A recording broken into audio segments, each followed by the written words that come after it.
Assalamualaikum warahmatullahi wabarakatuh.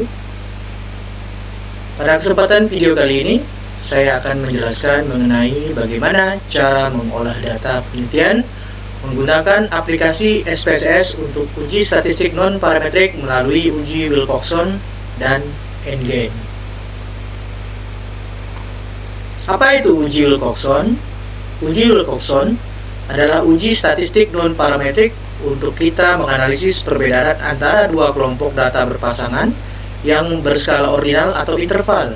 Dan uji ini digunakan sebagai alternatif dari uji T berpasangan ketika data tidak berdistribusi dengan normal, dengan memperhatikan besar selisihnya dan tanda plus minus pada nilai. Berikut adalah poin-poin penting mengenai uji Wilcoxon. Adapun tujuannya adalah untuk menguji signifikansi perbedaan antara dua perlakuan atau sampel pada subjek yang sama, contoh pretest dan posttest. Untuk karakteristik data digunakan jika data berpasangan, berskala ordinal atau interval, dan berdistribusi tidak normal. Logika pengujian mengurutkan selisih nilai antar pasangan, memberi peringkat dan membandingkan total peringkat positif dan negatif. Pengambilan keputusan, jika nilai signifikansi atau p-value kurang dari 0,05, maka terdapat perbedaan signifikan antara dua kelompok. Untuk prosedur SPSS-nya, kita menggunakan menu Analyze, Non-Parametric Test, Legacy Dialog, dan selanjutnya To Related Samples. Selanjutnya, setelah nanti kita lakukan uji Wilcoxon untuk melihat perbedaan yang signifikan, kita lanjut untuk mengukur efektivitas dari treatment atau perlakuan melalui uji NGAIN. Uji NGAIN adalah metode analisis statistik untuk mengukur efektivitas perlakuan, baik metode pembelajaran, media pembelajaran dengan membandingkan selisih nilai post-test dan juga pre-test. Dan uji ini menentukan peningkatan pemahaman dengan rumus skor post-test kita kurang skor pre-test dibagi dengan skor ideal dikurang skor pre-test. Dan untuk kriteria interpretasi NGAIN, jika nilai NGAIN atau NGAIN score lebih besar dari 0,7 maka dapat dikategorikan memiliki pengaruh yang tinggi atau efektif. Dan jika nilai NGAIN atau NGAIN score lebih dari atau sama dengan 0,3 dan kurang dari atau sama dengan 0,7 maka masuk kategori sedang atau cukup efektif. Dan jika nilai NGAIN atau NGAIN score kurang dari 0,3 maka dapat dikategorikan rendah atau tidak efektif. Baik, ini untuk contoh kasus penelitian yang nanti akan kita lakukan perhitungan uji statistiknya melalui aplikasi SPSS, yaitu pengaruh penerapan model pembelajaran tim games turnamen terhadap hasil belajar siswa. Dan jenis penelitiannya adalah pre-experimental design, di mana nanti ada hasil belajar atau nilai pre-test dan juga nilai post-test. Dan selanjutnya untuk hipotesisnya, apakah terdapat perbedaan signifikan hasil belajar siswa sebelum dan sesudah diterapkan model pembelajaran tim games turnamen. Baik, selanjutnya kita buka aplikasi SPSS-nya. Dan selanjutnya kita siapkan data hasil belajar siswa baik pretest dan juga posttest. Ini saya sudah siapkan data simulasinya untuk data pretest dan posttest dengan jumlah sampel berjumlah 35 orang. Kita copy paste data pretest dan posttest pada aplikasi SPSS. Selanjutnya kita paste ke dalam aplikasi SPSS. Selanjutnya pada variabel view, variabel satunya kita ganti dengan nama pretest. Selanjutnya variabel 2-nya kita ganti dengan posttest. Desimal kita nolkan. Untuk label kita beri nama pretest. Dan juga di sini posttest. Baik, untuk melakukan perhitungan uji Wilcoxon, caranya adalah kita klik Analyze.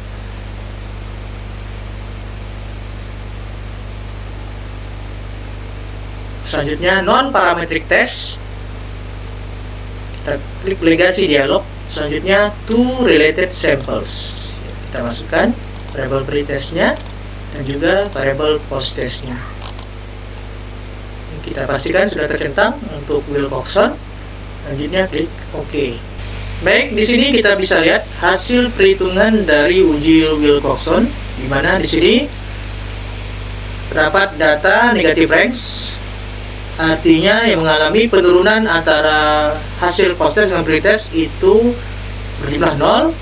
Dan selanjutnya positive ranks itu artinya yang terjadi peningkatan dari mulai pretest ke posttest itu berjumlah 35 orang atau seluruh sampel untuk ties yang memiliki nilai sama pada saat pretest dan juga posttest itu berjumlah 0. Nah, selanjutnya di sini kita lihat untuk angka signifikasinya untuk menentukan hipotesis. Kita pindahkan. Ya. Sini kita bisa lihat angka signifikasinya yaitu 0,00, artinya kurang dari atau lebih kecil dari 0,05. Maka berdasarkan hasil uji Wilcoxon menunjukkan bahwa nilai signifikasi two-test sebesar 0,00 lebih kecil dari 0,05, sehingga terdapat perbedaan yang signifikan antara hasil pretest dan posttest. Dan seluruh peserta didik mengalami peningkatan nilai yang menunjukkan bahwa pembelajaran yang diterapkan efektif dalam meningkatkan hasil belajar. Dengan kata lain, perlakuan yang diberikan berpengaruh secara signifikan terhadap peningkatan hasil belajar. Selanjutnya, kita akan lakukan perhitungan untuk uji endgame untuk mengetahui tingkat efektivitas dari perlakuan yang diberikan. Kita kembali ke rumus endgame, yaitu skor posttest kurang skor pretest, selanjutnya dibagi dengan skor ideal dikurangi dengan skor pretest. Pertama adalah kita klik transform, compute variable. Nah, kita target variable kita ketikkan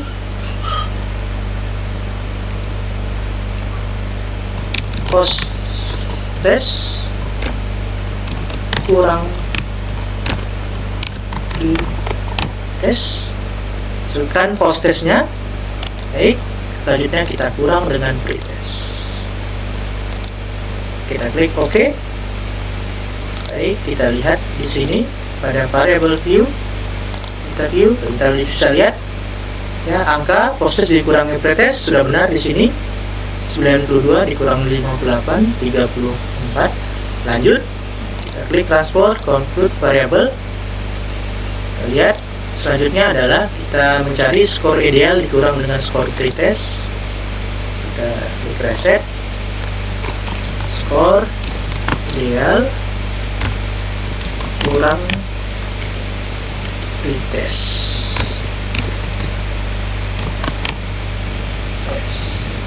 Jadi skor ideal itu artinya berjumlah 100 di kurang pretest. Baik, oke. Ini kita akan lihat hasilnya di sini. Dapat. Lanjut, kita lakukan untuk mencari endgame skornya. Transform, compute variable. Kita reset, target variabelnya, klik endgame score. Endgame score di sini posttest kurang pretest, kita masukkan dibagi skor ideal. Kan kita klik OK. Lihat di sini sudah dapat endgame skornya, dan selanjutnya kita ubah menjadi persentase. Kita klik transform, compute variable, reset, endgame score persen. Ini endgame score dikali 100.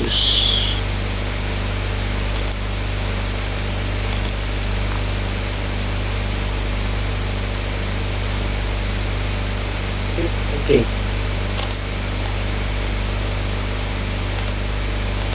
Untuk selanjutnya Target skor persennya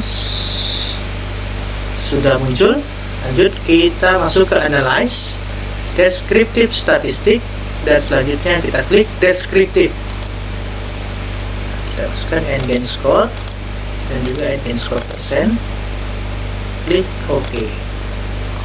Baik, kita lihat hasil perhitungan uji end gain-nya.